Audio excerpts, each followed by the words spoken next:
20 years without a single phone call, and now you show up asking for money? That was the moment everything broke open. But it wasn't where the conflict began. It was where I finally stopped swallowing it. My name is Evelyn Sanders. I am 60 years old. I am a black woman who raised one daughter alone, worked her body into early arthritis, and learned too late that silence can hurt more than shouting. The problem I am facing now is not sudden wealth. The problem is that my daughter, Celeste, who erased me from her life for 20 years, returned the moment she believed I was useful again. She was standing in my living room when I said those words, her face frozen between shock and offense. But just minutes earlier, her tone had been very different. A few minutes earlier, Celeste had been sitting on my cream-colored sofa, knees crossed neatly, voice soft as velvet. "Mom," she said, reaching for my hand, "you don't have to do this alone anymore. We're family. Let me help you manage things. You're not used to this kind of money. Not used to this kind of money." I pulled my hand back gently. I didn't ask for help. She smiled, the kind of smile meant to calm, to soothe, to make resistance feel unreasonable. "I'm just worried about you. People might take advantage. It would make sense to start by sharing assets within the family. That's what responsible parents do." That's when I felt it. Not confusion, not temptation, instinct. "I'm not dividing anything," I said. "Not now. Not ever." The air shifted immediately. Her smile vanished like it had never been there. "So that's it?" she snapped. "You get rich and suddenly you're too good for your own daughter?" "I didn't say that." "You don't have to," she said, standing up. "I flew here. I made time. I tried to fix things." "You tried to access things," I corrected. Her face hardened. "You have no idea how this looks." That was when the real Celeste stepped forward, the one I remembered. "You know what people are saying already?" she continued. "That you're selfish. That you forgot where you came from. That you abandoned your own child once you got famous." My stomach clenched. "That's not true." She laughed sharply. "Truth doesn't matter, Mom. Headlines do." I felt the room spin just slightly. "Are you threatening me?" "I'm warning you," she said coldly. "I can talk to the press. I can tell them how you were never there, how I grew up ashamed, how you chose work over motherhood." I stared at her. My daughter. The child I packed lunches for at 5 a.m. The girl I walked to school after overnight shifts, my shoes still damp from hospital floors. Before I could respond, Neil finally spoke. He had been leaning against the wall the entire time, arms crossed, watching like this was a business negotiation. "You don't want this getting ugly," he said calmly. Too calmly. Public opinion turns fast, especially when it's a rich older woman and an estranged daughter. People love that story. My hands started to shake. "You'd destroy my name," I said quietly. "To get money." Neil shrugged. "We'd tell our side. You can afford the damage." Celeste folded her arms. "You owe me. I didn't ask to be born into your life." That was when something inside me snapped. Not loudly, not dramatically, cleanly. "No," I said. "I don't." She stared at me, stunned. "Excuse me. I owed you love, safety, food, education. I gave you all of that. I do not owe you profit." Her voice rose. "You were nothing before this. A janitor with delusions. You got lucky. Don't pretend you earned this." The words hit exactly where she meant them to. Neil added almost casually, "Sign the paperwork, Evelyn, or we make sure people know who you really are." That was when I raised my voice. 20 years without a single phone call, and now you show up asking for money?" The room went silent. Celeste's mouth opened, then closed. She looked at me like she didn't recognize me anymore. Maybe she didn't. I continued, my voice steady now. "You didn't call when I had surgery. You didn't call when your uncle died. You didn't call when I turned 60. But the moment my face is on television, you remember where I live?" She scoffed. "You're dramatic." "And you're cruel," I said, "and I will not reward that." Neil straightened. "You're making a mistake." "No," I replied. "I'm correcting one." I walked to the front door and opened it wide. "You can leave now." Celeste stared at me, disbelief melting into fury. "You'll regret this." "Maybe," I said, "but not the way you think." They left without another word. The door closed behind them with a sound that echoed through my chest. I stood there alone, heart pounding, tears finally breaking free. Not because they threatened me. Because my daughter had proven, beyond any doubt, that she didn't come back for me. She came back to take. And in that moment, standing in my quiet living room, I understood something with absolute clarity. Losing her once had nearly destroyed me. Losing my dignity now would destroy what was left. And that was not a price I was willing to pay. If you felt what I felt, hit like and tell me where you're watching from. You might be surprised who's listening near you. After they left, the house was quiet again. Too quiet. I stood in the living room with the sun bleeding through the sheer curtains, the soft hum of the ceiling fan the only sound keeping me company.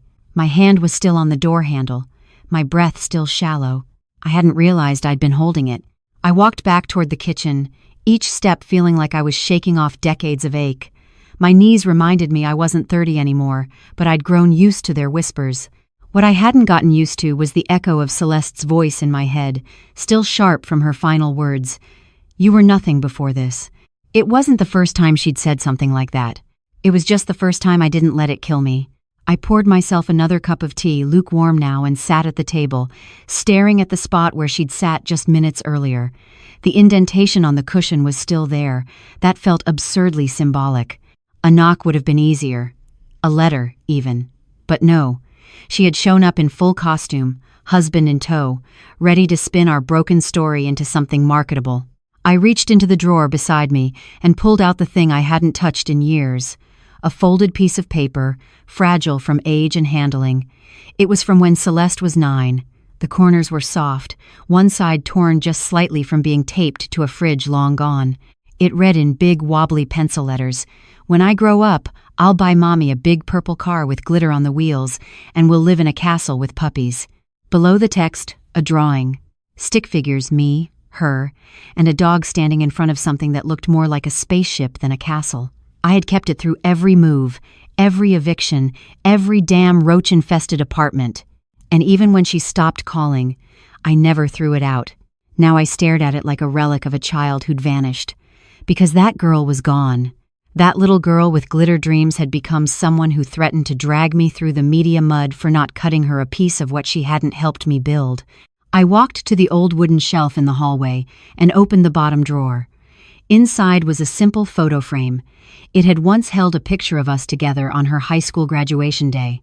That photo had been torn from the frame the night of her wedding, after she'd introduced me as Evelyn to her in-laws, as if I were the help.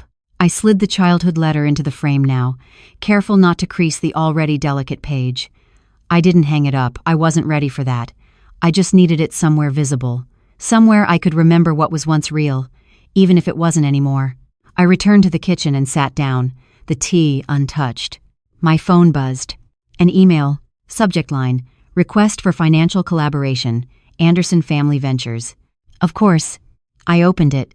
It was from Neil. Formal, polite, as if the scene he'd just been part of hadn't happened. Attached, a drafted agreement outlining proposed joint philanthropic efforts between me and Celeste.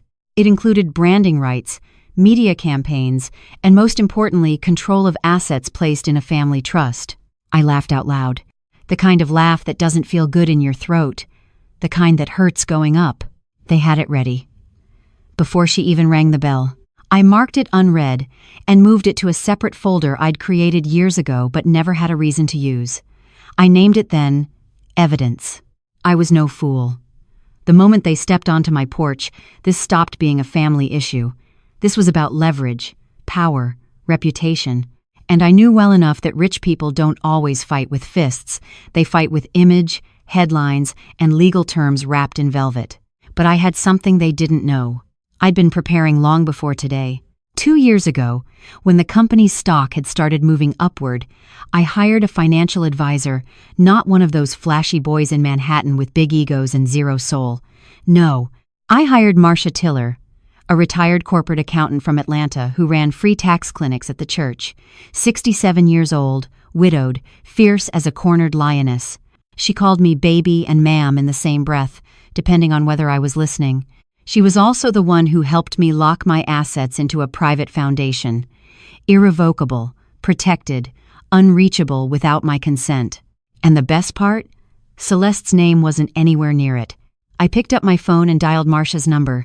She answered on the third ring. "Evelyn, sugar, I was just thinking about you."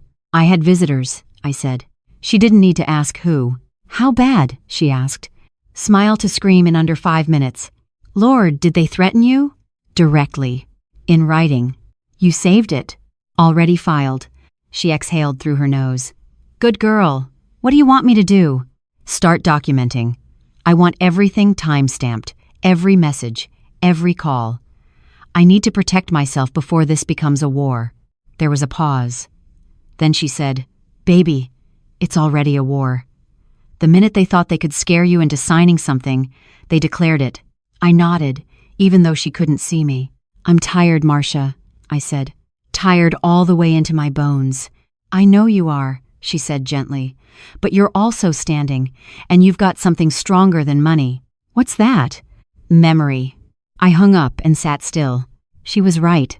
I remembered it all. Every late bill, every shift, every time I skipped meals so Celeste could eat, every PTA meeting I showed up for in scrubs, every book I bought used, every holiday I worked through, every birthday where all I could give her was a cupcake and a hug. And now? Now she wanted to erase all that with a spreadsheet and a press release. No, if she wanted to come for my name, she'd have to do it knowing I'd fight to protect it. Because Evelyn Sanders may have once been invisible, but I wasn't nameless anymore, and I sure as hell wasn't powerless. The next morning, I woke up before the sun. Old habits die hard. Back when I cleaned hospital floors, I'd rise at 4:30 without an alarm. My body still remembers what it's like to serve others before serving myself. I moved through the kitchen barefoot, the tiles cool against my skin. Outside, the Florida morning hung heavy with humidity, cicadas already warming up their song. I flipped on the kitchen light and started prepping breakfast, nothing fancy, just the kind of meal I used to make when money was tight and love had to be cooked slow. I pulled out the collard greens, bacon ends, a sweet onion, cornmeal for the cornbread. The smell would linger all day on the walls, in my clothes, and that was exactly what I needed. Comfort. As the skillet heated, I caught my reflection in the microwave door. My hair, silver and unbothered, was pulled back with a scarf. My eyes tired, but clear. I hadn't slept much, not after the showdown with Celeste and Neil, but somehow, my bones felt less heavy today, like something had shifted. By 8:30, the house smelled like Sunday. I set the table for one, and then the doorbell rang. I stood still for a moment, stomach tight. My hand instinctively went to the pocket of my house dress where my phone was tucked, ready to record. But when I opened the door, it wasn't Celeste. It was Marcia. All that talk last night made me crave your greens, she said, holding up a tub of butter and a mason jar of homemade peach jam. Figured you'd have cornbread. You figured right, I said, stepping aside. She sat at the table like she'd always belonged there, and in a way, she had. Marcia had been my only real friend since I moved back to this neighborhood 5 years ago.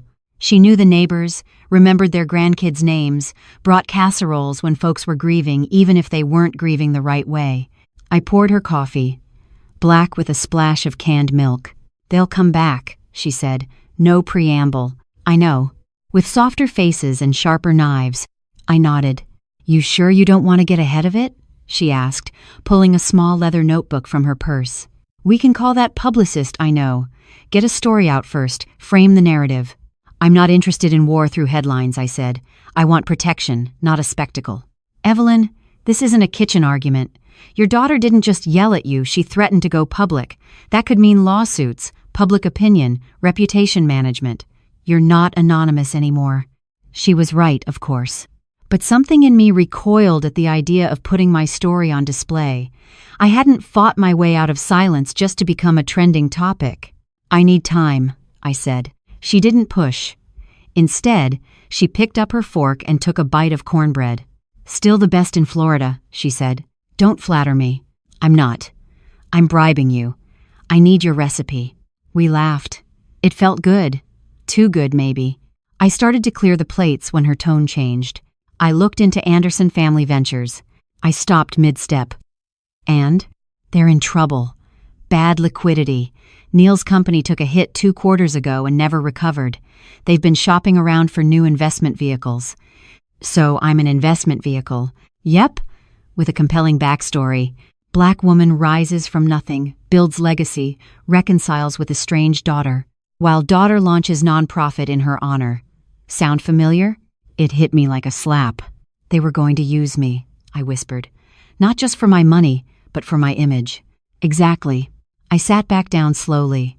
My heart pounded, not from surprise, but recognition. You've got two choices, Evie, she said. Stay silent and wait, or get ahead of them. But either way, you need your affairs airtight. I opened the drawer under the credenza and pulled out a thick folder. These are my latest revisions to the trust. I want you to review them. Marcia opened it, flipping pages. You're moving everything into the foundation? I already have. I'm just adding a clause. What kind of clause? No funds go to direct descendants unless they've volunteered 1,000 hours in underserved communities, documented, reviewed, and not through their own companies. She looked up, eyebrows raised. You serious? Dead serious. I'm not funding ambition. I'm honoring sacrifice. Marcia smiled, shaking her head. You're something else. I'm tired of being nothing, I said. We spent the next hour going through details, legal language, charity structures, power of attorney, all things I never imagined I'd need to know. But life has a way of preparing you for storms long before the clouds roll in. When she left, I walked into the guest room. It had been Celeste's once. The walls were still a soft lavender, the way she'd wanted them at 16. The twin bed, untouched. On the shelf, dusty trophies from middle school track meets, a few paperbacks, a photo of us in a cracked plastic frame. I picked up the photo and stared at it. I remembered that day. Her smile was real then. Mine too. I sat on the bed and let the memories wash over me, not to drown, but to clean. Because I knew what was coming, and I needed to be clear-eyed. That afternoon, I got an alert from my email. Subject: clarification regarding inheritance discussion. I didn't open it. Instead, I reached for my notebook. On the first page, I wrote, if they come back, record everything. Trust memory, but trust documents more. And under that, one more line. You are not who they remember. You are who you've become. 2 days passed. Not a word from Celeste or Neil, but I knew better than to take silence as surrender. It was the kind of quiet that came before a storm, the kind I'd seen before, back in the day, when my landlord stopped calling right before slipping an eviction notice under the door. It wasn't peace. It was planning. I spent those days the way I'd spent most of my life, working. Not the way I used to, scrubbing hospital tiles or cleaning up after patients. No, this was a different kind of labor, a quiet kind. Sorting documents, making phone calls, rereading trust agreements, updating passwords. I even bought a shredder. It's funny what you think matters when you're poor, how much time you spend protecting things like grocery lists and coat buttons. And then, when you have something real to lose, you realize how fast people come sniffing around, not to steal food, but to steal narrative. That morning, I was sitting on the front porch with a glass of iced tea, sweet enough to hurt a dentist. The air smelled like cut grass and summer lies. A light breeze made the wind chimes on my neighbor's porch dance lazily. Then I saw him. Neil. He stepped out of a rental car wearing a pale blue shirt and khakis. He looked like he'd just come from a golf course or a country club lunch. His sleeves were rolled, his smile practiced. Not a bead of sweat on him, even though it was 82 degrees, and the Florida sun was bold as sin. I didn't get up. He walked slowly up my driveway, hands in his pockets like he had every right to be there. I thought it might be better if I came alone, he said as he reached the bottom of the steps. I thought it'd be better if no one came at all, I replied. He gave a soft chuckle, as if I'd just made a harmless joke. Mind if I sit? He asked, motioning to the empty rocking chair beside me. I do, I said, but I also know men like you don't usually wait for permission. He hesitated, then sat anyway. I didn't look at him, just sipped my tea and watched a blue jay land on the fence post. For a long time, neither of us spoke.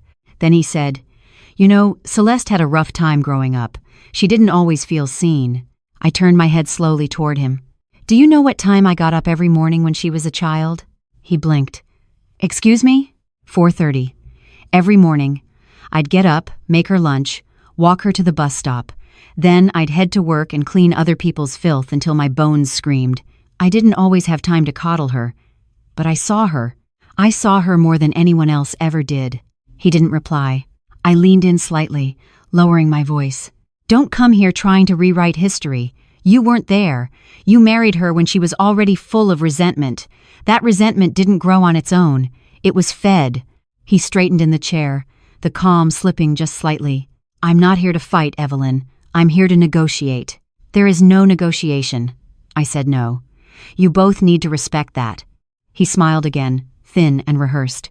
"You're forgetting that public opinion is shaped by stories, not facts. A well-timed article, a podcast interview, a teary social media post about a daughter desperate to reconnect with her aging mother. You think I care what strangers on the internet believe?" I said. "They don't know how many Christmases I spent alone. They don't know how I scrubbed Celeste's vomit off the floor when she was 6 and burning with fever. They don't know anything, and they never will." His eyes darkened. "You're playing with fire. You could have helped her. Instead, you're choosing ego." "No," I said. "I'm choosing boundaries. There's a difference." He stood. "I came here to give you a chance to avoid ugliness. I won't be coming back." I smiled into my tea. "Good. Then this is the last time I'll need to disinfect this chair." He hesitated at the bottom of the steps, as if expecting me to call him back. I didn't. After he left, I stayed there for a while, rocking slowly. My tea had gone warm. I didn't care. What struck me most wasn't the arrogance in Neil's voice, it was the desperation under it. He wasn't bluffing. They were going to come for me, through the press, through lawyers, through any crack they thought they could wedge open, but I wasn't made of softwood anymore. That evening, I called Marcia again. "I need a media strategy," I told her. She whistled. "You sure?" "Yes. Quiet strength won't protect me this time. I need noise. Truthful noise." She paused. "You want to speak publicly?" "I want to speak intentionally," I said, "before they twist the story into something unrecognizable." "You thinking print or video?" "Both." I leaned back, closing my eyes. "If they want to build their future on the ruins of my past, then I'm going to make sure everyone knows what those ruins really are." The next morning, Marcia connected me with Darlene Maddox, a retired journalist who now produced online documentaries about overlooked women of color who rose from hardship. She came over that afternoon. I told her everything, from the beginning. No makeup, no lights, just me, in my home, speaking plain. She asked questions gently, let the silence stretch when it needed to. At one point, I saw her eyes well up, but she didn't interrupt. By the time she packed up her camera, she said, "They're not going to know what hit them." And I said, "That's not the goal. I just want them to know the truth." Later that night, I sat alone in the living room. The footage would be edited and released soon. Marcia was already drafting the accompanying statement for the press, but I wasn't thinking about any of that. I was thinking about the girl who once drew castles with glitter wheels, the girl who used to fall asleep with her head in my lap while I hummed to keep her bad dreams away. I missed her, and I hated that the woman she became had buried her so deep. 2 days after the interview was recorded, the wind changed. It always does sometimes with warning, sometimes without. But that morning, it came with the sharp buzz of my phone lighting up next to the coffee pot. I hadn't even poured my first cup yet. Subject, urgent. They went public. Marcia's text. I didn't even need to ask who they were. I turned on the TV in the kitchen, still half blind from sleep, and tuned in to a local morning show that had suddenly taken a deep interest in mother-daughter inheritance disputes. There she was, Celeste, sitting on a beige couch in a soft blush blouse, her hands clasped tightly in her lap, looking every bit the wounded daughter. Her voice was calm, eyes glassy. "I just want to reconnect with my mother," she was saying. "This isn't about money. It's about forgiveness, about healing. We've both made mistakes. But..." She shut me out. The host leaned in with sympathetic eyes. "And what do you say to people who think this is about her recent wealth?" Celeste gave a sad, practiced smile. I'd love my mother no matter what her bank account said. Then came the footage. Old photos I hadn't seen in decades. Me holding Celeste at a carnival. A grainy shot of her on her 6th birthday, frosting on her cheeks. The story framed me as the cold mother who refused to forgive, and her as the daughter desperate to rebuild bridges. It was neat, digestible, ready to be retweeted. I stood there in the kitchen, barefoot, hands trembling not from anger, from insult.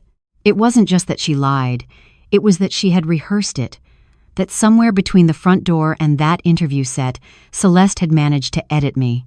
Erase every night I slept on the hospital break room couch so I could get back to her school in the morning. Erase the secondhand prom dress I altered with shaking fingers. Erase the missed meals, the skipped rent, the prayers whispered into threadbare pillows. Gone. All of it. Replaced with a soundbite. I called Marcia. "They did it," I said. "I know," she replied. "But so did we." The documentary had just gone live. Not flashy, not trending, but real. Darlene had titled it simply, "Letters from Evelyn." In the video, I told my story the way it happened, with details only a mother remembers. The burnt toast on Celeste's first day of kindergarten, the pink stuffed rabbit she couldn't sleep without, the week we lived in my coworker's basement after the landlord changed the locks. And then, the silence. The wedding. The years without a call. The night I turned 60 and lit a single candle on a cupcake alone. By the time I finished watching it, I had tears on my cheeks. I didn't remember crying. Marcia called again a few hours later. "You need to see this," she said. She sent me a screenshot. Number Team Evelyn was trending. Apparently, a young black woman with a law blog had seen the interview, then watched the documentary, and written a thread comparing the two. It went viral. Women, especially older women, began sharing their own stories of abandonment, of being rewritten, of being expected to apologize just for surviving. By noon, my inbox was full. Not with hate, with gratitude. "Thank you for saying what we couldn't. You made me feel less alone. I was always afraid to tell my children no. You gave me permission." I was stunned, not because I had spoken, but because people had listened. The next day, I got a letter. A real one. Ink on paper. It was from Celeste. No branding, no threats. Just 4 pages of raw, handwritten mess. The first page was defensive. The second, accusatory. The third, confused. But the last? The last was different. "I didn't think you'd fight back," she wrote. "You always let people walk on you. That's what I learned. That's what I became. I don't even know who I am anymore." That part got me. Not because it excused her behavior, but because it was finally honest. Still, I didn't write back. I wasn't ready. Forgiveness is a road you don't rush down, especially when the pavement is still hot from betrayal. Instead, I clipped her letter to the back of my kitchen calendar behind the month of May, out of sight, but not discarded. That Sunday, I went to church. I hadn't been in a while, not since my knees started aching more than they walked, but something in me needed the stillness, the old songs, the smell of worn hymnals, and lemon oil on the pews. Mrs. Donna, a widow in her 70s who always wore purple hats, squeezed my hand hard after service. "I saw you on the computer," she whispered. I smiled. "That so?" "You looked like a whole mountain standing there," she said. "Like no one could move you." I laughed, but later, that stuck with me. A mountain. People forget how mountains are made. Fire, pressure, time. They don't just happen. Back home, I lit a candle in the living room. Not for ceremony, just to sit with the quiet again. I thought about what Celeste said in her letter, that she didn't know who she was anymore. And for the first time, I let myself wonder if that was true for me, too. Because I'd spent so many years being a mother, a worker, a ghost in my own story. Now, suddenly, I was being asked to be seen. And the question was, what would I do with that visibility? Not just to defend myself, but to define myself. The bank didn't feel different. That surprised me. I thought becoming a billionaire might have changed the scent of a bank branch, maybe added an extra sparkle to the floors, or taught the teller how to pronounce my last name without hesitation. But no, same tiled floor, same lukewarm coffee in the corner, same Muzak version of Lionel Richie humming from the ceiling. I was sitting in the private client room, glass walls, frosted just enough for privacy but still letting people peek at you and know you're someone. The irony? When I had overdraft fees stacking like pancakes, no one ever offered me water. Now they wanted to pour it from a crystal carafe. "Mrs. Sanders," the advisor began, her fingers poised over a touchscreen. "We've processed the final stage of the foundation's restructuring. All disbursements are now set to go through the board you've appointed. I nodded. And Celeste? Her face tightened professional, but just barely. She's made multiple inquiries. Through her attorney. I waited. She's claiming undue influence, suggesting the foundation structure was implemented under duress. I gave a slow, bitter laugh. Is it considered duress to be tired of being used? The advisor didn't respond. Smart girl? I leaned forward. I want it clear in the bylaws no one receives a cent unless they meet the full requirements. Volunteer hours, psychological review, financial literacy workshops. I don't care if they're my blood. I care if they're worthy. Understood. As she finished her notes, I glanced around the room. A portrait of the bank's founder hung above a fake fireplace white man, steel gaze, ivory frame. I wondered how many black women had ever sat in this room for anything other than cleaning it. When the paperwork was done, I stepped outside into the sun. Florida heat wrapped around me like a heavy shawl. Across the street, a food truck was setting up. Fried catfish, collard greens, cornbread. Smelled like my childhood. I crossed over, bought a plate, and sat on a bench under an old magnolia tree. The Spanish moss swayed above like lace unraveling in the wind. And that's when I saw her. Celeste. Standing across the street. Alone. No Neil. No camera crew. Just her, in a beige dress, holding a small purse and nothing else. She saw me too. Didn't cross. Didn't wave. Just stood there.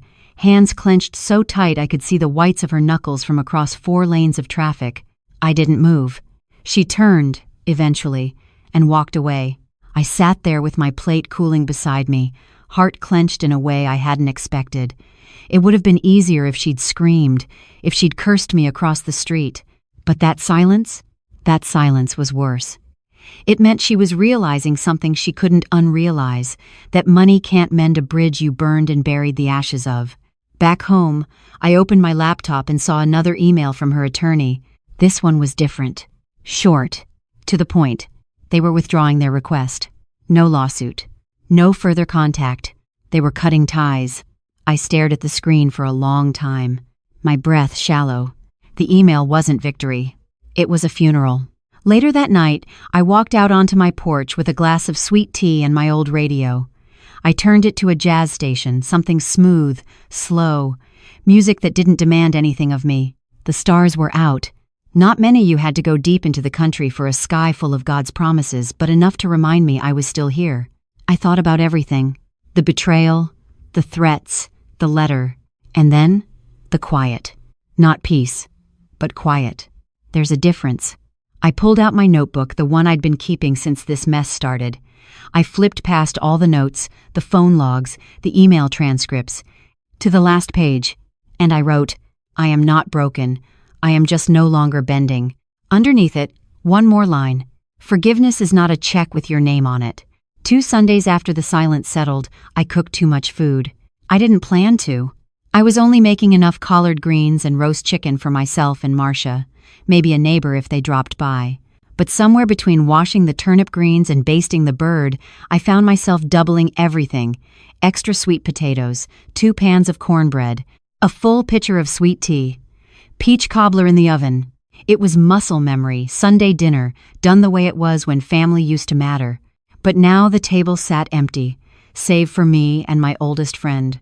You cooked like Jesus was bringing the disciples, Marcia said as she set down her purse and slid into her usual chair. I smiled, but my eyes were distant.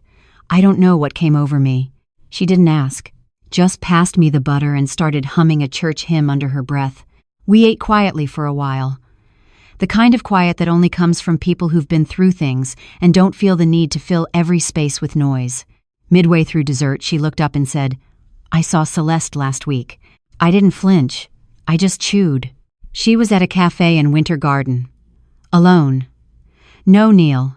Just her and a tablet. She looked. Marcia paused, choosing her words. Small. She's always been small, I said. She just used to wear big shoes. Marcia let out a low chuckle, then grew serious again. You ever think about calling her? I set my fork down. Every day, I admitted. Marcia leaned in. Then why don't you? Because the woman she is now can't hear me. And the girl she used to be, I don't know where she went. Silence. But I can't lie, I added. Sometimes I set the table for her, in my mind. It was the closest I'd come to crying in weeks. But the tears didn't fall.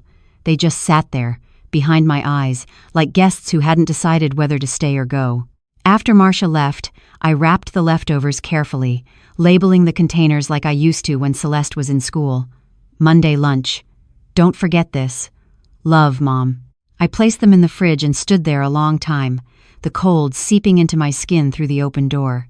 Then, on impulse, I walked to the bookshelf and pulled out an old photo album. Not the curated one, the one with the messy snapshots, the smudged Polaroids, the birthday parties where the cake collapsed but no one cared. I flipped through pages, watching Celeste grow up in my hands. And there she was, age 10, missing a front tooth, standing next to a science fair project that we built from cardboard and leftover spaghetti. She was smiling, and I was behind her in the photo, holding the poster up so it wouldn't fall. That night, I couldn't sleep. At 2 a.m, I got up and made tea, then stood by the window watching the streetlights buzz. That's when the idea came. Not forgiveness, not a reunion, just a start. The next day, I called the local women's shelter, asked if they needed volunteers with administrative experience. The woman on the phone sounded surprised. "You'd do that?" "I'd like to," I said, "but only if you need someone who doesn't need a thank you." She paused, then said, "We always need someone like that." By the following week, I was processing intake forms, 3 mornings a week, no press, no announcements, just me and a stack of folders and a thermos of coffee. I listened more than I talked, and something inside me began to soften. Not for Celeste, for myself. Because somewhere between those files and those tired women who still showed up anyway, I realized I wasn't the only one carrying silence like a second skin. One afternoon, a woman named Jeanette, mid-50s, sharp-witted, slow to smile, sat across from me while I helped her with paperwork. Her hands trembled slightly as she signed her name. "You ever have kids?" she asked suddenly. I hesitated. "One daughter." She nodded. "She talked to you?" "Not lately." Jeanette's eyes softened. "Mine too. It's like they go out into the world and forget we bled for them." I didn't reply. I didn't need to. She patted my hand once, rough and brief. "We still here, though." That stayed with me. We still here. 3 weeks later, I was asked to speak at a small fundraiser for the shelter. Just a few words, nothing formal. I stood at the podium, hands steady, voice low. "I'm not here because I have all the answers," I began. "I'm here because I used to believe survival was enough. But now I know survival without dignity is just a longer form of defeat." The room was silent. And then applause. Polite, but warm. As I stepped down from the stage, someone handed me an envelope. No name on the outside.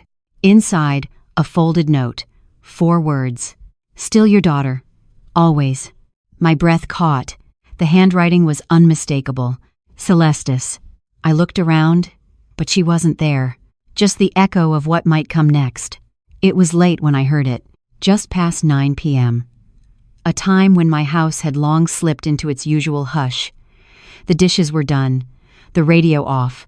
I was reading in my chair, lamp low, glasses perched on the end of my nose. I had just dog-eared the page when I heard it. Tap, tap, tap. Not the doorbell, just a knock. Light, hesitant. I froze for a moment. Then, slowly, I set the book down, pulled on my cardigan, and made my way to the front door. When I opened it, there she was, Celeste, standing on the porch like she'd never left and like it was taking everything in her to be there. She looked different. Older, yes, but not in the way of wrinkles or time. She looked worn like paper that had been folded and unfolded too many times. Her hair was pulled back in a loose bun, her makeup minimal. She wasn't wearing pearls or silk or a performer's smile. Just a plain white blouse, jeans, and eyes full of something I hadn't seen in years. Uncertainty. "Hi, Mom." I didn't answer right away. I just stepped aside. She hesitated, then crossed the threshold. I didn't offer tea. Didn't ask her to sit. I needed to see if she'd ask first. She didn't. Instead, she stood in the middle of my living room like it was a museum exhibit, familiar, but no longer hers. "I got your note," I said finally. She gave a tight nod. She began, then stopped. I didn't come for anything. Good, I said.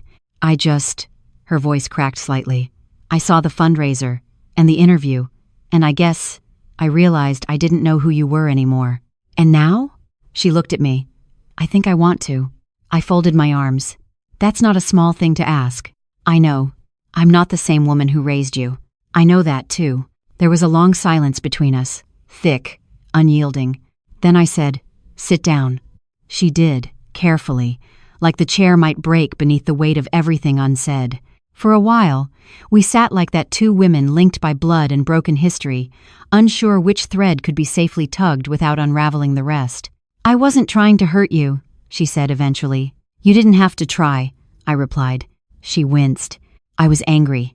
For a long time. Why? She looked up, surprised. You really want to know? Yes. She twisted her hands in her lap. Because you were always working, always tired. You missed plays, dinners, parent nights. I felt invisible. I nodded slowly. I can see that, I said. But here's what you didn't see. Every one of those absences was a trade. Lights instead of applause, groceries instead of concerts, rent instead of recitals. I wasn't absent because I didn't care. I was absent because I cared too much to let you go without. She swallowed hard. I didn't understand that. I didn't know how to explain it. I thought money would make it better, she whispered. That if I got successful, you'd finally be proud of me. I was proud, I said. Even when I was angry, even when you hurt me. But pride without relationship is like sunlight through glass it doesn't warm. She looked down. And then, so quietly I almost didn't hear it, she said, I'm sorry. That word didn't erase 20 years. It didn't fix wounds or rebuild trust. But it was a start. A crack of daylight under a long closed door. I didn't say I forgave her. Not yet. Instead, I reached over and picked up the photo album from the coffee table, flipped to the page with the science fair, held it out to her. She took it with trembling hands. I remember this, she said. I remember everything, I replied. Tears spilled from her eyes then, soft and fast. She didn't sob, just wept quietly, like a child finally told the truth after years of guessing. After a few minutes, I stood. I made soup, I said. It's still warm. She looked up. You don't have to feed me. I know, I said, but I'm still your mother. She followed me to the kitchen. I poured 2 bowls. She set the table. We didn't talk much while we ate. But we sat, together, not as enemies, not even fully as family, but as 2 women, starting again not with a handshake, but with a spoon and the quiet grace of showing up. The next morning, I woke to the smell of coffee, not my usual brew, but that strong, bitter kind Celeste used to drink in college when she was pulling all-nighters. For a moment, I thought I was dreaming. Then I heard the clink of a spoon in a ceramic mug and the low creak of the back door opening and closing. She was still here. I pulled on my robe and slippers, the weight of yesterday still sitting in my bones like a storm just passed. There had been no apologies that erased the years.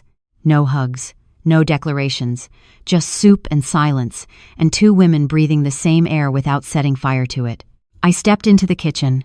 Celeste was sitting at the table, barefoot, one leg curled under her, staring out the window with her hands wrapped around that old mug. I never threw out the one she gave me for Mother's Day in '99 that read, Queen of Everything, in chipped pink paint. You made coffee, I said. I didn't know if I should. You're here, aren't you? She looked at me, blinking as if she wasn't sure that meant yes or no. I poured myself a cup and sat across from her.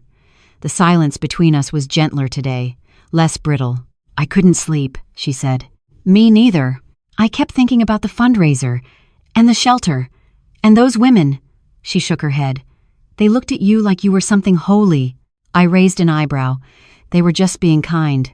No, they were being honest. Celeste traced a fingertip along the rim of her mug. I think I've spent most of my life needing you to be wrong. About something. Anything. Just so I could feel right. Did it help? She gave a tired laugh. No, it just made me lonely. I took a sip of coffee and let the steam rise into my face. It smelled like bitterness and memory. I wanted to show you something, she said after a moment. She reached into her purse and pulled out a thin folder plane, with a few creases. Inside were typed pages, legal formatting, clean margins. I recognized the language. Is this?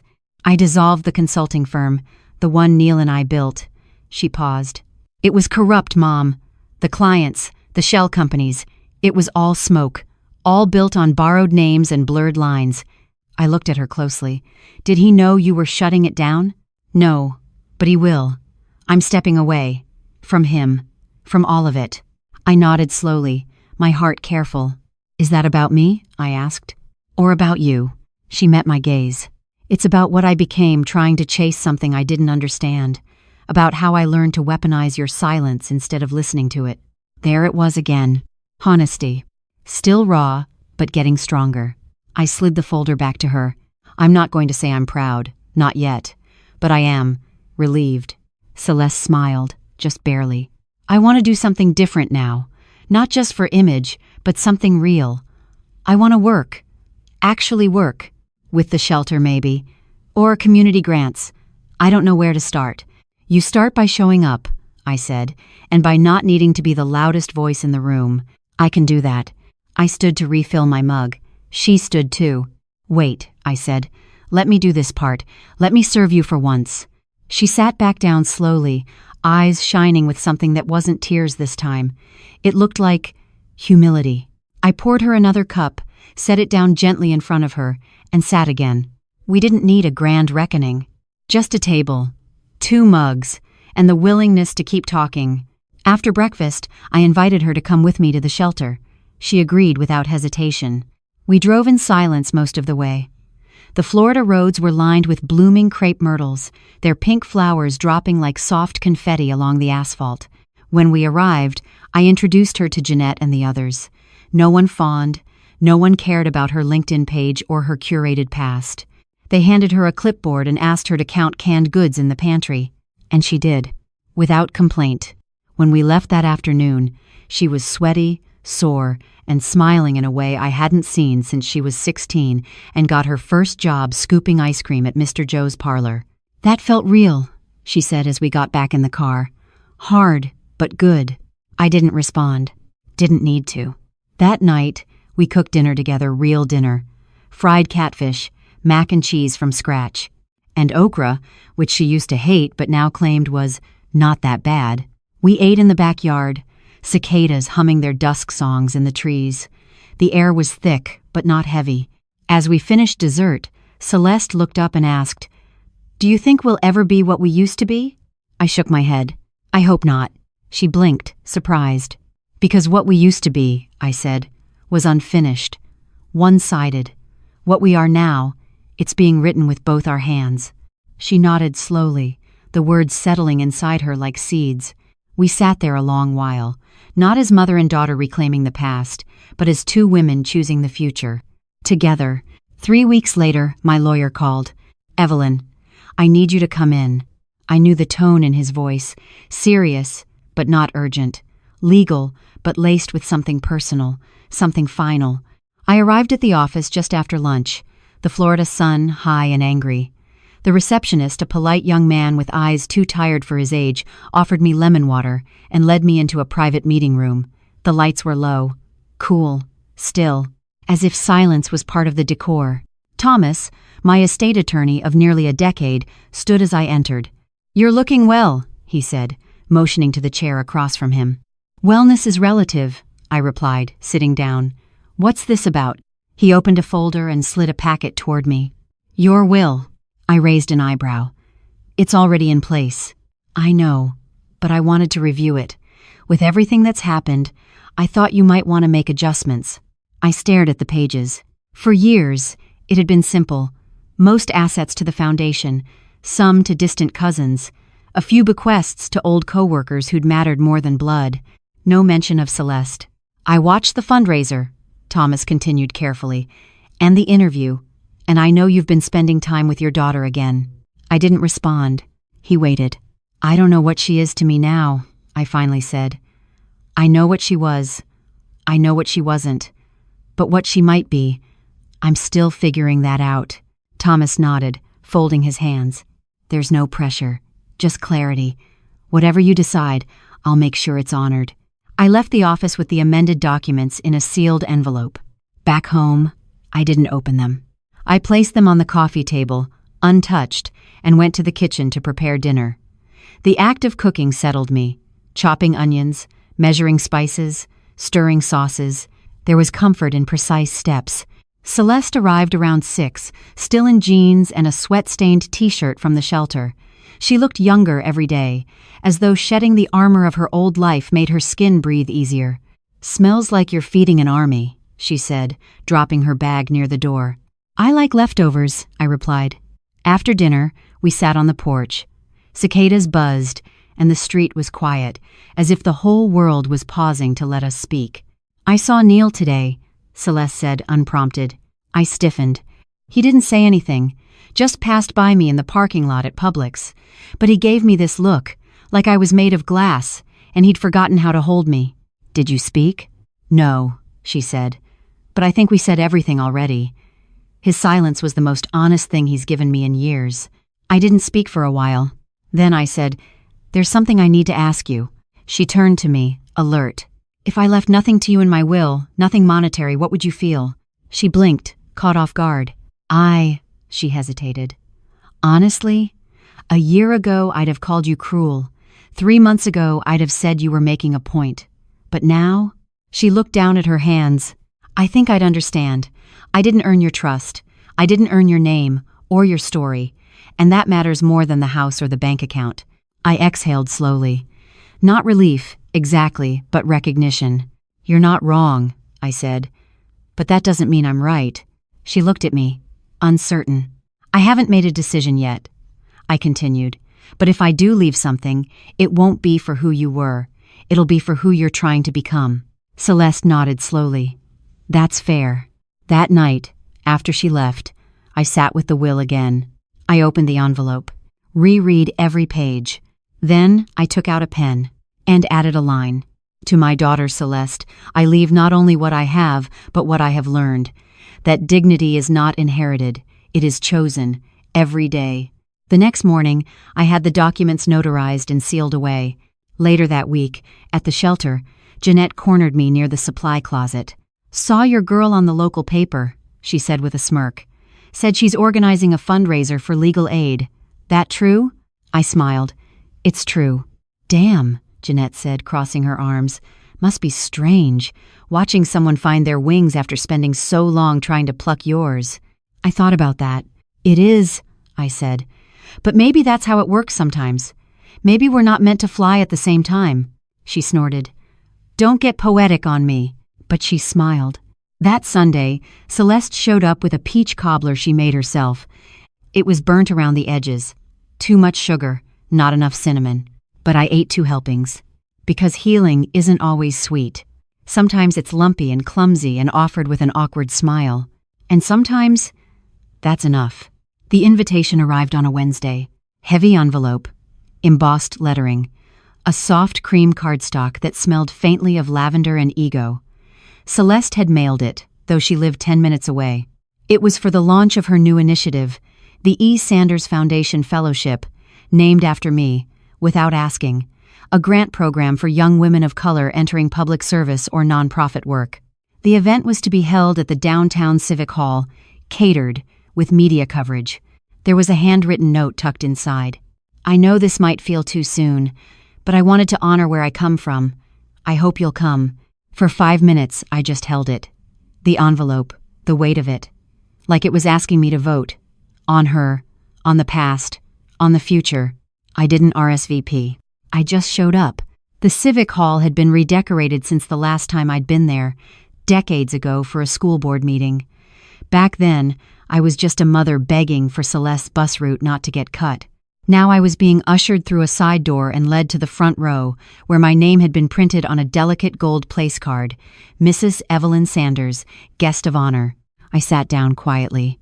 I didn't wear anything fancy, just my best church dress and my late sister's brooch. Something borrowed from the past, something solid. The room filled quickly donors, local officials, young professionals with laptops and idealism. I noticed Jeanette in the back, out of place but stubborn, like she always was. She gave me a small salute, then the lights dimmed. Celeste stepped onto the stage. No spotlight, no fanfare. Just her in a deep blue pantsuit, holding a microphone in one hand and a note card in the other. She looked composed, but her voice, when it came, had a tremble I recognized. "I used to think power was about control," she began, "about taking space, about being the loudest voice in the room." She paused, scanning the crowd. But I was wrong. True power is rooted in service, in honesty, and in honoring the people who made our journey possible, even if we didn't always treat them the way they deserved. Then she looked at me, not through me, at me. "My mother," she said, her voice breaking just enough, "taught me resilience not by speech, but by breath, by the way she showed up when no one saw her, by the way she stayed, even when I left." A murmur rippled through the audience. "She didn't raise me to chase wealth. She raised me to stand. I forgot that. And now I'm trying every day to remember." She gestured toward the screen behind her. My face appeared, mid-laugh in a candid photo I didn't know existed. My hands were in the dirt, planting flowers outside the shelter. "This fellowship is in her name," Celeste said. "Not to honor a legacy of money, but of quiet, enduring strength." Applause broke out. I didn't clap. I couldn't move. Because no one had ever said my name like that in a room full of people who mattered. Not even me. After the ceremony, I tried to slip out quietly, but Celeste found me near the lobby. "I didn't mean to surprise you," she said. "You didn't? You're mad I used your name?" I shook my head. "I'm not sure what I feel." She hesitated. "Do you want me to stop?" "No," I said. "I want you to keep earning it." She nodded slowly. "I will." We stood there for a long moment, just the two of us. "I saw you didn't clap," she teased gently. I smirked. I was stunned into silence. "That's rare." I touched her arm, brief but intentional. "You did good tonight," I said. "Don't let it be the last time." She exhaled, a soft laugh escaping. "You coming to the next one?" "Depends," I said. "Will there be cobbler?" She smiled wide and real this time. "There will now." That night, back home, I looked at myself in the bathroom mirror before bed. I looked older. I always had. But I also looked centered, like someone who had come through fire and finally sat in the ashes without shame. Before I turned out the light, I opened my notebook again and wrote, "Sometimes we name buildings after the people we nearly lost. Maybe that's how we keep them standing." I was sweeping my front porch the next morning when I heard it, the distinct shuffle of cautious footsteps, followed by a too-cheerful voice. Well, if it isn't Miss Evelyn front and center, just like the old days. I looked up to see Clara May Henderson from down the block, hair sprayed stiff, pearls too tight around her neck, and holding a Tupperware dish like a peace offering wrapped in gossip. "Morning, Clara," I said without stopping the broom. "I didn't think you still walked this way." "Oh, I've been keeping to my side of the street mostly," she said, stepping a little too close. "But I saw you on the news. Or rather, your daughter. Fancy event. Foundation and all." I nodded once. "She's making changes." Clara pursed her lips. Well, some folks do that after they've made enough mess." I didn't take the bait. Instead, I leaned the broom against the rail, wiped my hands on my apron, and looked her in the eye. "She's doing the work," I said, "which is more than I can say for most." Clara blinked. That slowed her down. "Well," she sniffed, shifting the Tupperware in her hands, "I brought sweet potato pie. Thought you might enjoy a little something while you rest after all that attention." I smiled politely. "I don't rest from being seen. I rest from being ignored." Her smile faltered. I took the pie. "Tell your sister I still want that quilt pattern she promised me last Christmas." She nodded, turned on her heel, and walked away, her heels clicking like punctuation marks. Back inside, I set the pie on the counter and chuckled under my breath. Marcia always said old ladies don't gossip, they file reports. Later that afternoon, I took a walk to the community garden near the church. It used to be a patch of weeds and broken bottles. Now it had rows of collards, tomatoes, even strawberries in spring. The raised beds had plaques with names, people who donated, people who passed. I found mine near the west fence. I hadn't asked for it. The kids running the project just did it. Evelyn Sanders. The roots are deeper than they look. I stood there a moment, staring at it, unsure whether to laugh or cry. Maybe both. That evening, Celeste stopped by. She brought real cobbler this time, better than the last, with crust that didn't taste like cardboard. We sat in the living room, plates in our laps, watching the last of the sun stretch through the window. "I talked to Neil," she said finally. I didn't look up from my plate. "How'd that go?" "As expected. He's furious. Said I betrayed him. Said I owed him for everything." "Do you feel like you do?" "No," she said, "but I think I wanted to. For a long time." "That's how they get you," I muttered. She chuckled softly. "He said I was only where I am now because of the name I used." "Mine," she nodded. I told him that was true, but I also told him I'm not borrowing it anymore. I'm carrying it. That gave me pause. She continued, "You know, for years I wanted to be anything but your daughter, not because you weren't worthy, but because I thought being yours meant I had to struggle. I didn't understand that your strength wasn't the struggle. It was the survival." I didn't speak. I couldn't, because hearing her say it out loud, clear, without performance or guilt, felt like something sacred, like truth echoing in a room that had waited too long to hear it. After dessert, she helped me clean the kitchen. No fuss, no phone out, just dishes and drying towels and quiet conversation. Before she left, she paused at the door. "Do you think we'll ever be close the way we were?" I thought about that. "When you were 5, I said, "you used to climb into my bed in the middle of the night just to feel my heartbeat. You didn't need me to speak, you just needed to know I was there." She nodded slowly. "Well," I said, opening the door, "I'm still here. That hasn't changed." Her eyes filled, but she didn't cry. She stepped onto the porch, then turned back. "Will you come to the next board meeting? The foundation wants you there." I tilted my head. "As what?" She smiled. "As the person who taught us what this work should look like." I nodded. "I'll be there. Just don't expect me to wear heels." She laughed. "Deal." And with that, she left. The street was quiet again. The cicadas were back at their songs. Somewhere down the block, Clara May's porch light clicked on. I looked at the pie still sitting on the counter and decided I'd save it for Sunday. Maybe share it with Jeanette. Or maybe not. Because some things taste sweeter when you don't owe anyone the recipe. It was a slow Thursday. Rain had been falling since dawn, the kind that didn't pound so much as whisper, a steady tapping on the windows that made you feel like the world was trying to rock itself to sleep. I'd finished the laundry. The soup was simmering on the stove. Celeste had a foundation planning call and wouldn't be by until Saturday. The house was quiet in that particular way. Only widows know a stillness you grow used to, then resent, then need like oxygen. I was halfway through a crossword when the phone rang. Not the cell, the landline. The one I kept mostly out of habit, mostly for emergencies, mostly because there were still a few people in the world who believed numbers should have cords attached. "Mrs. Sanders?" a woman's voice asked, soft, southern. "Yes? This is Myra. I'm calling from, well, I used to work for Neil Carson." I sat up a little straighter. "I know this is strange," she continued, "but I didn't know who else to reach out to. And I thought, after what your daughter did, maybe you'd want to know." My fingers tightened around the receiver. "Know what?" "There's an investigation." Now I was standing. "Into Neil?" I asked.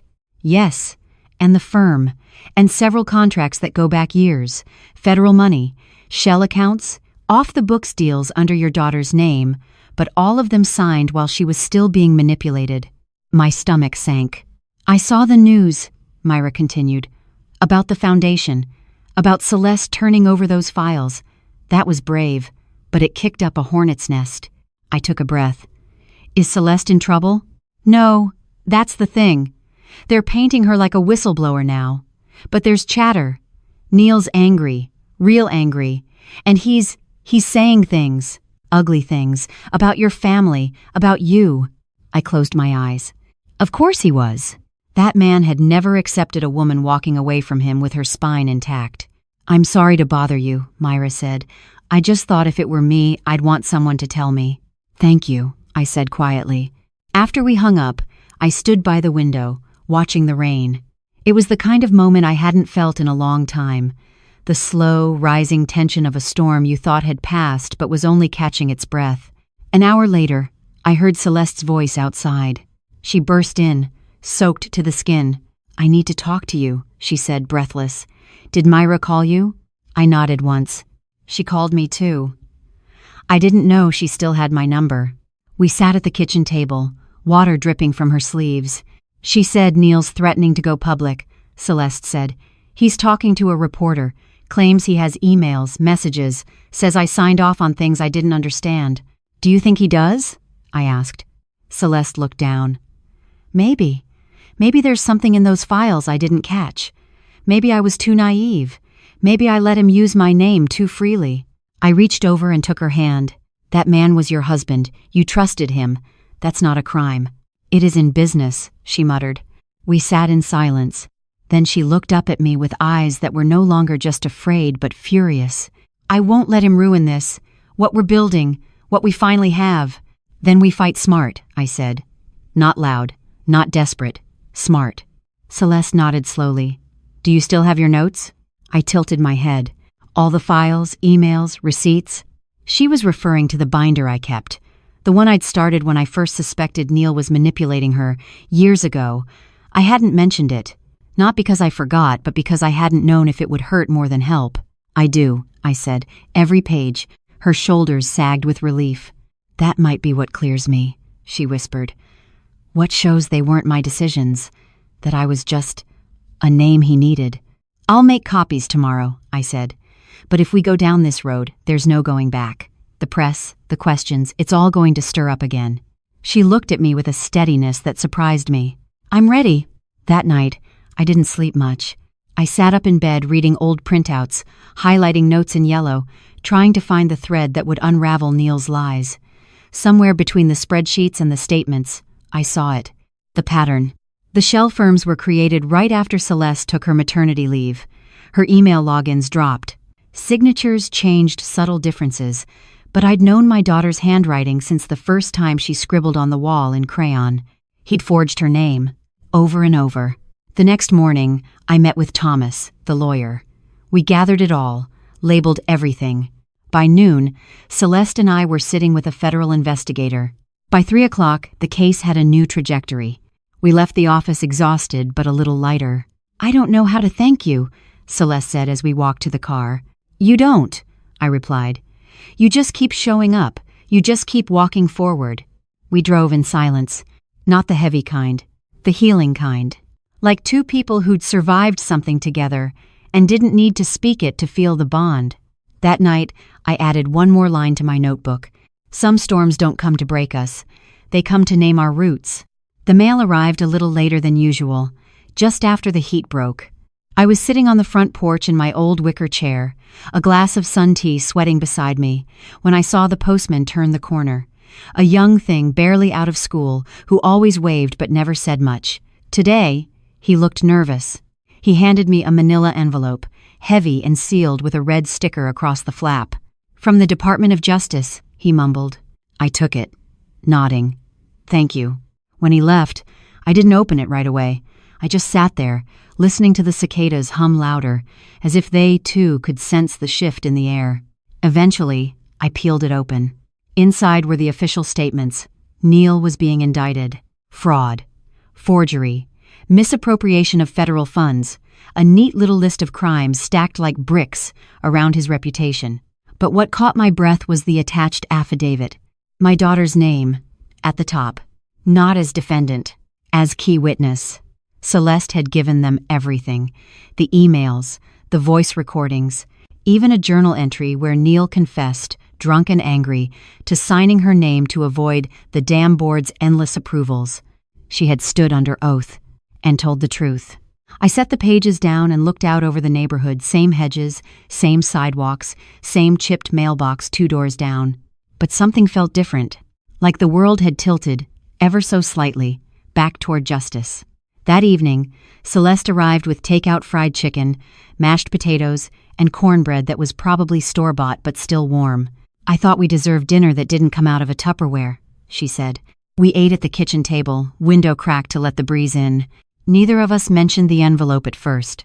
Then she said softly, They told me he cried when they served the warrant. I didn't react. I used to think he was incapable of crying, she added. Some people only cry when they're the ones bleeding, I replied. She nodded. I didn't want to feel anything, she whispered, but I do. I feel sad. I set my fork down. That's okay. I feel angry too, for what he did. For how long I let him do it. That's okay too. And guilty. For what he me. Now I looked at her. Celeste, I said gently, guilt is only useful when it makes you walk different. Otherwise, it's just another shackle. She bit her lip. I'm not going back, she said. Not to that life, not to that version of myself. I can't. I know, I said. You already haven't. Later, we moved to the porch. The sun had dipped low, casting the street in a warm, forgiving orange.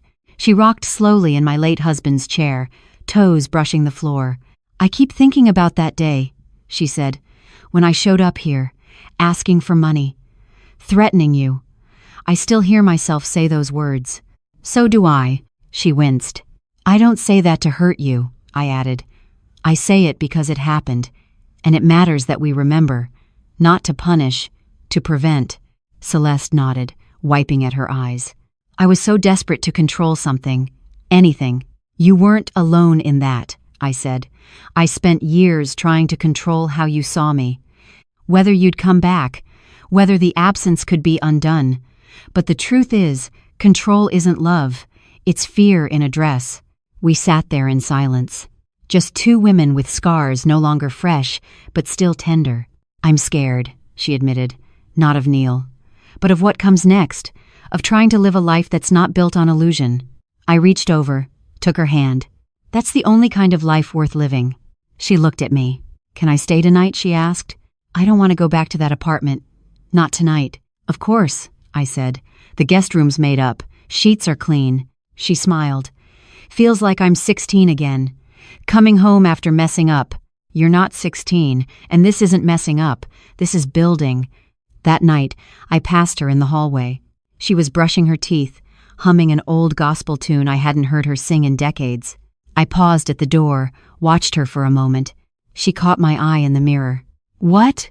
Nothing, I said, smiling softly. You just look like someone I used to know. She grinned, mouth full of foam. Hopefully better dressed, she mumbled. I laughed. And for the first time in what felt like forever, my house didn't echo with silence. It rang with something new, something soft, something steady, the sound of healing, making itself at home. The Sunday after Neil's indictment, Celeste asked if she could go to church with me. Now, I'll tell you, my church isn't the kind of place that makes the news or sells sermons on DVD. It's a humble, weathered building with stained glass that catches the morning sun like it's been trying to trap heaven for 100 years.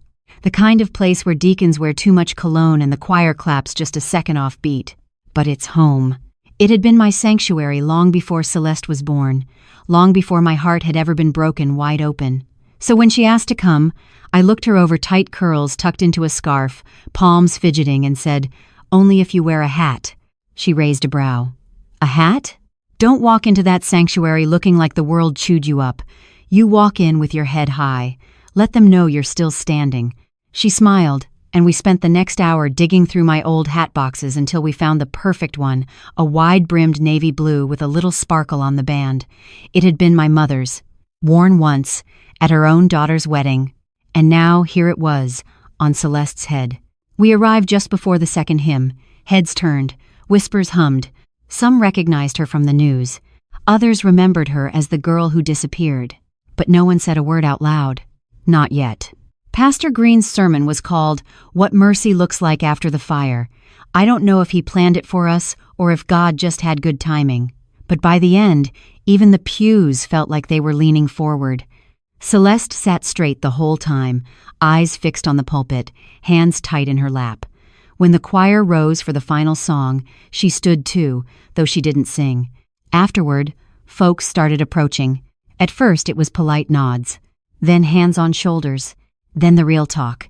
Jeanette from the shelter was the first to wrap Celeste in a hug. "You keep going, baby, one foot after the other. That's all God asks." Then came Deacon Thomas with a handshake firm enough to bless and bruise. "You've got work to do, but you're doing it." Clara May even stopped by, her hat taller than her dignity. "We all fall, dear," she said with a syrupy smile. "Good thing you've got your mother's backbone." Celeste handled it all with grace. She didn't shrink. She didn't snap. She just nodded, thanked them, and took it all in. On the ride home, she was quiet. "They meant well," I said. "I know," she replied. But it's hard to stand in a room full of people who watched me vanish and only now decide to welcome me back." I looked at her, heart heavy. "They were hurt too," I said. "Not the same way I was, but they felt it. They prayed for you, asked after you, and when no answers came, they buried the question." Celeste leaned her head against the window. "I just wish I didn't have to be publicly broken to be accepted again." I reached over and gently touched her wrist. Sometimes people need to see the cracks before they trust the light is real. That afternoon, we sat on the porch with lemonade and the Sunday paper. Celeste unfolded the lifestyle section, and there it was, her face. Above the headline, "From Scandal to Service, The Redemption of Celeste Carson." I waited for her reaction. She stared at it for a long time. Then she said, "They still used Neil's last name." I nodded. "They will. For a while. I don't want it." "You don't need it." She folded the paper slowly. "I want to take your name again." I looked at her, not in surprise, but in stillness. "You don't have to do that for me," I said. "You've already come home." She shook her head. "It's not about coming home. It's about claiming who I really am, who I was before the detours, before the damage. Evelyn Sanders raised me. I want the world to know that." Tears pricked my eyes. "You sure?" She smiled. "I haven't been this sure in a long time." That evening, we filled out the paperwork together. Change of name, change of address, change of everything. It felt like shedding old skin, one field at a time. When we were done, she looked at me and asked, "Do you think people will ever stop seeing me as who I used to be?" I thought about it. "Some won't," I said honestly. "But the ones that matter already do." She leaned her head on my shoulder like she used to when she was little, watching movies on the couch until her breath slowed into sleep. "I still feel broken sometimes," she whispered. I kissed her forehead. "We all do," I replied. "But broken isn't the same as buried." That night, as I cleaned the kitchen, I looked at the name change form sitting on the table. Celeste Marie Sanders. Just like before, but not the same. Never the same. Because this time, the name wasn't inherited. It was chosen. I was dusting the bookshelf when I found it. A plain, cream envelope wedged between old church programs and Celeste's baby photo, the one with her sticking her tongue out and her fists balled like she was ready to fight the world. The envelope had no stamp, no address, just one word written in her handwriting. "Mama." I stared at it for a moment, then sat down on the edge of the couch and peeled it open. Inside was a folded sheet of lined paper, written in a pen that bled slightly at the edges, the kind of letter you write when you think no one will ever read it, when the truth is too heavy to say out loud. It began, "Mama, if you're reading this, then I didn't have the nerve to say it to your face." I swallowed hard. "I don't know who I am without you. I pretend I do loudly, sometimes cruelly, but it's a lie. I've built a life on sand, and I feel it shifting every day under my feet. You were the solid ground, and I left it, left you." The words blurred, but I kept going. "When Neil said you'd never forgive me, I believed him, because I didn't deserve forgiveness. Still don't, maybe. I saw your name trending once back when the real estate story broke." I laughed. Then I cried. "Because I realized you made it, without me, despite me, and I've spent so long resenting your strength because I was too scared to find my own." There was a pause in the writing, the ink lighter, like her hand trembled before continuing. "I don't know how to fix us. I don't know if you'd even want me to. But if one day I knock on your door, it won't be for your money. It'll be for your mercy. And if you don't open it, I'll understand." I folded the letter, hands shaking. That knock had come. Months ago. She had stood there, soaked and angry, demanding what wasn't hers. But this letter? This woman? She was the version of Celeste that had been buried beneath shame, pressure, and pride. I tucked the letter back into the envelope and placed it in the drawer of my bedside table next to my late husband's old watch and my grandmother's pearl rosary. Some things are worth keeping close. That evening, I didn't say anything to her about the letter. Instead, I made her favorite, red beans and rice with hot sausage, just like I used to when she was a little girl who thought dinner time could fix anything. When she came in, she sniffed the air and smiled wide. "You cooked that on purpose," she said, grinning. "Trying to soften me up?" "Maybe," I replied. "Or maybe I'm just in the mood for something that tastes like roots." We ate at the table, soft jazz playing in the background, the clink of spoons and the occasional chuckle breaking the quiet. After dinner, she handed me a small box. "I found this in a drawer at the apartment," she said. "Thought it might belong here." I opened it slowly. Inside was the locket I gave her on her 16th birthday gold, heart-shaped, with a tiny photo of us inside, taken the day she graduated high school. I hadn't seen it in over 20 years. "You kept this?" She nodded. "Even when I didn't speak to you, even when I tried to hate you, I couldn't let it go." I closed my fingers around it. "I don't need it back," I said. "But I want you to have it," she whispered. That night, I hung the locket by my bed, not as a symbol of what was lost, but of what found its way home. The next morning, Celeste came to the breakfast table holding her phone, pale and silent. "They're doing a feature," she said. "Local public radio. On the fellowship. On us." I raised a brow. "Us?" "They want both of us to speak. They want to hear the full story from betrayal to reconciliation. Said it could inspire others." I sipped my coffee. "You sure you want to open all that back up again?" She hesitated. I think I do. Not because I want to relive it, but because maybe if one mother and daughter hear it and decide not to give up on each other." Her voice cracked. "That's worth the telling."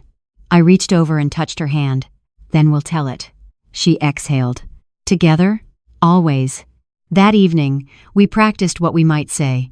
We wrote down notes, crossed them out, laughed at how awkward we sounded.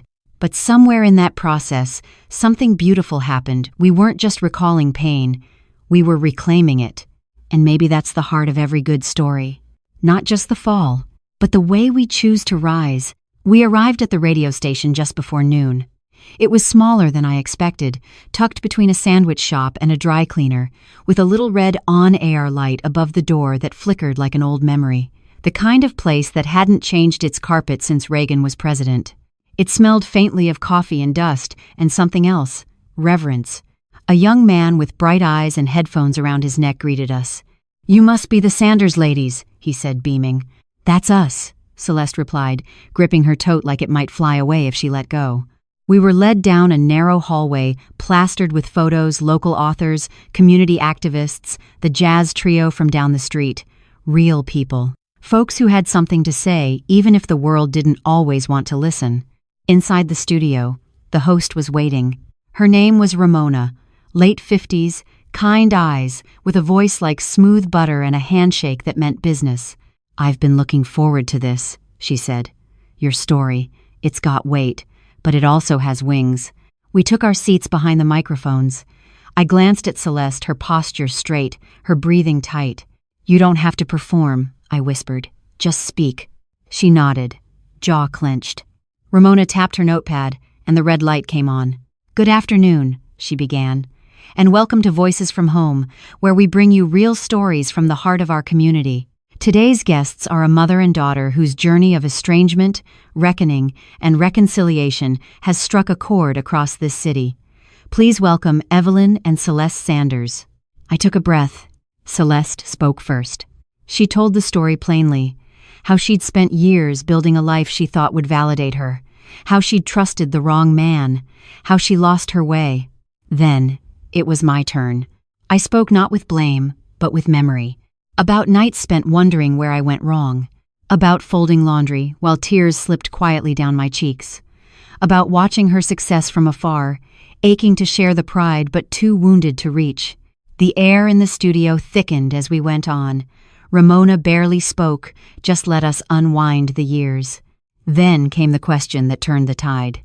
"Celeste," she said gently, "what was the moment you knew you had to go back to your mother?" Celeste stared at the mic. Then she said, quietly, "It was the morning after I found out Neil had drained our joint account.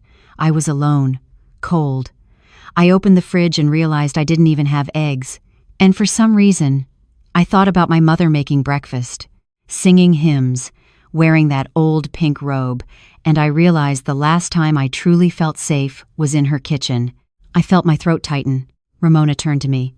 And you, Evelyn, why open the door after everything? I smiled. Because the door had always been unlocked, I said. I was just waiting for her to knock without asking for money. The room went still. Then Ramona leaned forward. Do you believe broken relationships can heal? We answered at the same time. Yes, I said. With work, Celeste added. When the segment ended, the producer gave us a thumbs up. You two just lit up the phone lines, he said. People are already calling in, some crying, some asking where to donate. Celeste looked stunned. I didn't think anyone would care, she whispered. I touched her shoulder. People care more than we think, especially when we speak the truth. We left the station and walked out into the bright afternoon sun. Across the street, a young woman stopped us, mid-30s, tired eyes, holding a little boy by the hand. Excuse me, she said. I just heard y'all on the radio. We turned. She looked at Celeste.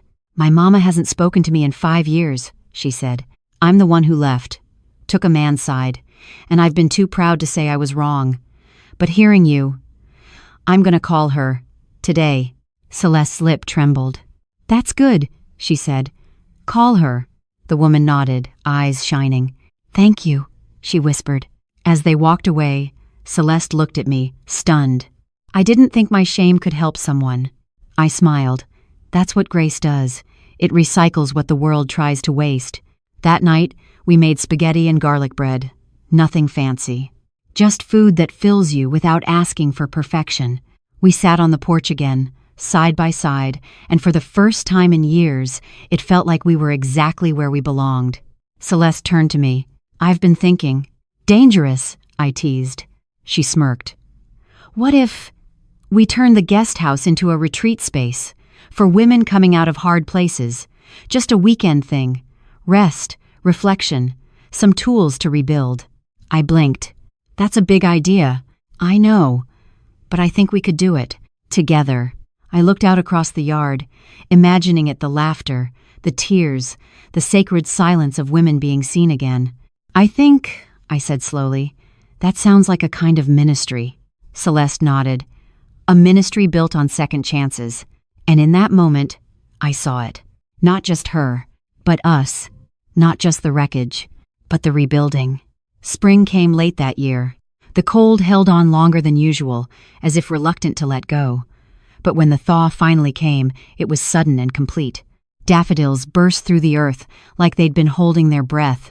The dogwood trees in the churchyard exploded with white petals, and in the backyard of our modest home, Celeste and I planted a garden. Not a small one, either. A real patch of earth-rich, dark soil we turned ourselves with aching backs and muddy gloves. Rows of tomatoes, kale, squash, and okra. Herbs lined the porch railings, marigolds for protection, lavender for peace. We called it the quiet place. It had started with the guest house. Celeste had followed through with her idea, writing up a proposal for a women's weekend retreat rooted in dignity, rest, and honest repair. We had no budget, no marketing plan, just an open space, 4 twin beds, and the knowledge that pain doesn't shrink when it's buried, it softens when it's shared. The first weekend, 3 women came, 1 from a shelter, 1 from a hospital chaplain's referral. 1 just showed up with nothing but a duffel bag and silence so thick it made your chest hurt. By Sunday afternoon, they were laughing over cobbler and passing around a bottle of nail polish like it was holy oil. I didn't need a testimonial to know healing had begun. Celeste stood taller now. Not because the world had forgiven her, but because she had forgiven herself. She spoke at events, not as an expert, but as someone who'd been there and clawed her way back not to a podium, but to a porch with her mama. One evening, we were planting a second row of strawberries when she looked over at me, dirt on her cheek, sun low behind her. Mama, she said softly, you remember the day I told you I wanted to use your name again? I smiled. I remember. She pressed her palm into the soil. I think I didn't just want to use your name. I wanted to be worthy of it. I set my trowel down. You always were. She looked up, eyes glistening. You didn't always say that. No, I admitted, because I didn't know how to say it without choking on the pain. She nodded. But now? She asked. I took her hand. Now I say it without fear, without bitterness, just truth. That night, we hosted the 5th retreat. 6 women this time. One fresh out of a divorce, one who'd just lost a child. A mother and daughter, sitting on opposite ends of the table, both pretending they weren't crying. Celeste led the opening circle. Her voice was steady, her words clear. "Here," she said, "you don't have to be fixed, you just have to be honest." I watched the women lean forward. Because honesty is contagious like that. Later, as the women settled in for the night, I stood in the garden, staring at the stars. My joints ached. My heart didn't.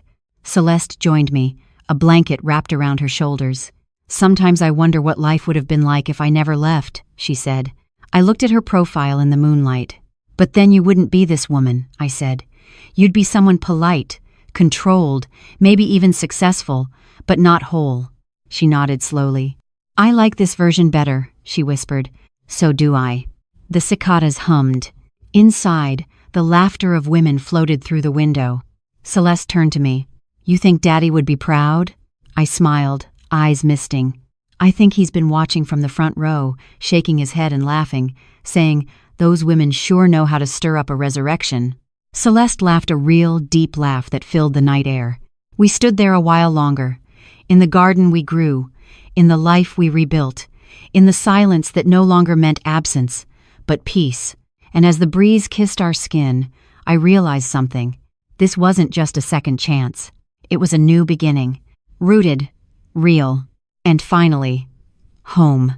This story reminds us that reconciliation is rarely easy, but it is always possible when truth is met with courage and love is stronger than pride. Forgiveness doesn't erase the damage done, but it can plant new seeds in the soil of pain, seeds that grow into understanding, accountability, and grace. In the end, it's not wealth, reputation, or success that defines us. It's who we choose to be when given a second chance and who we're brave enough to forgive.